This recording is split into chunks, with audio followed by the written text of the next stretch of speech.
रात के लगभग 11 बज रहे थे। बाहर तेज बारिश हो रही थी और आसमान में लगातार बिजली चमक रही थी। अरुण अपने छोटे से अपार्टमेंट में अकेला बैठा था। उसकी आंखों के सामने लैपटॉप खुला हुआ था, लेकिन उसका ध्यान काम पर बिल्कुल नहीं था। आज उसकी माँ की मृत्यु को पूरे 2 साल हो चुके थे।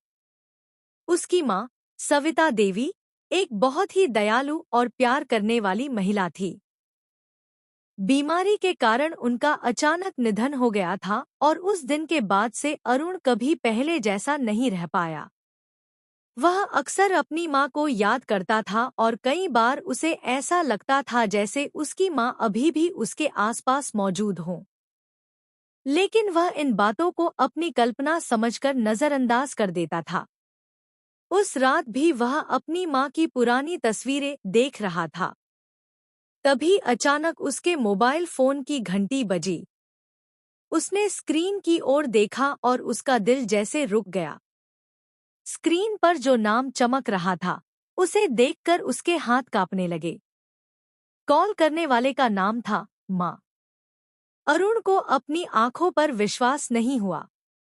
यही नंबर उसकी माँ इस्तेमाल करती थी, लेकिन उनकी मृत्यु के बाद वह नंबर बंद हो चुका था। कुछ क्षण तक वह डर के कारण फोन को घूरता रहा, फिर कांपते हाथों से उसने कॉल रिसीव कर ली।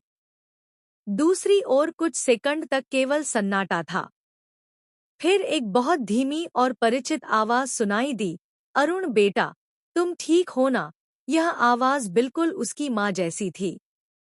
अरुण का गला सूख गया। उसकी आंखों से आंसू निकलने लगे। उसने हकलाते हुए कहा, माँ, यह कैसे संभव है? उधर से हल्की हंसी सुनाई दी, वही हंसी जिसे वह बचपन से सुनता आया था। आवाज बोली, बेटा, मेरे पास समय बहुत कम है। तुम्हें एक बात बतानी है। अरुण के शरीर में सिहरन दौड़ गई। उसने डर और आश्चर्य के मिश्रण से पूछा, कौन सी बात? तभी फोन के दूसरी ओर अचानक अजीब सी खरखराहट होने लगी। कुछ क्षण बाद वही आवाज फुसफुसाते हुए बोली, घर के स्टोर रूम में मत जाना, वहां कोई है। और अचानक कॉल कट गई। अरुण के हाथ से फोन लगभग गिर गया। उसका दिल बहुत तेज धड़क रहा था। वह खुद को समझाने लगा कि शायद कोई उसके साथ मजाक कर रहा है, लेकिन वह आवाज बिल्कुल उसकी माँ की थी। रात के लगभग 12 बज चुके थे।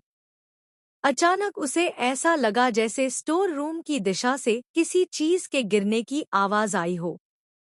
उसने खुद को शांत रखने की कोशिश की, लेकिन उसकी माँ की बात उसके दिमाग में गूंज रही थी। तभी फिर फोन बजा। स्क्रीन पर फिर वही नाम चमक रहा था, माँ।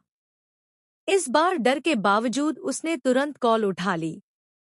दूसरी ओर से घबराई हुई आवाज आई, अरुण, दरवाजा मत खोलना, वह तुम्हारे पास आ चुका है। अरुण ने कांपती आवाज में पूछा, कौन?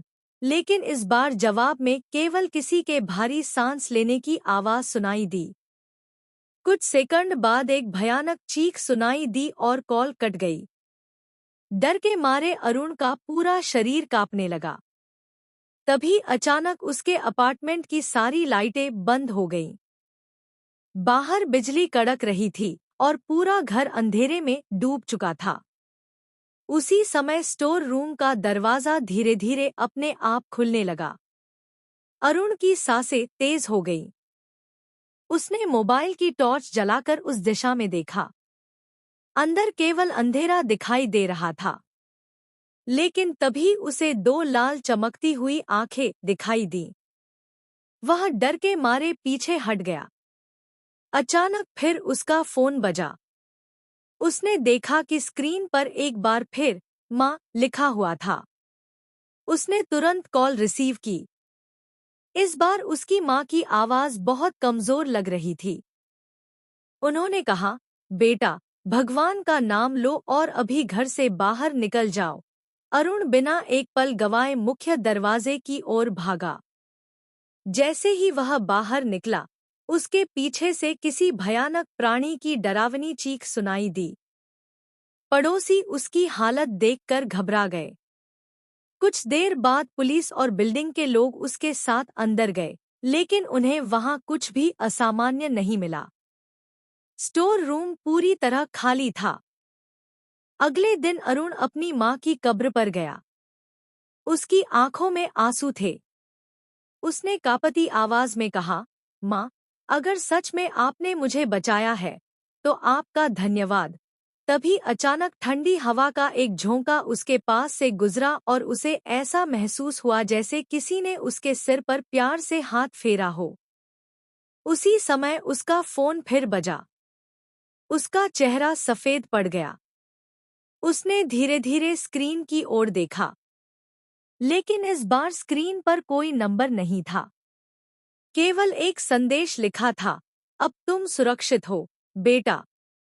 अरुण की आंखों से आंसू बहने लगे। उसने आसमान की ओर देखा और महसूस किया कि मां का प्यार मृत्यु के बाद भी समाप्त नहीं होता।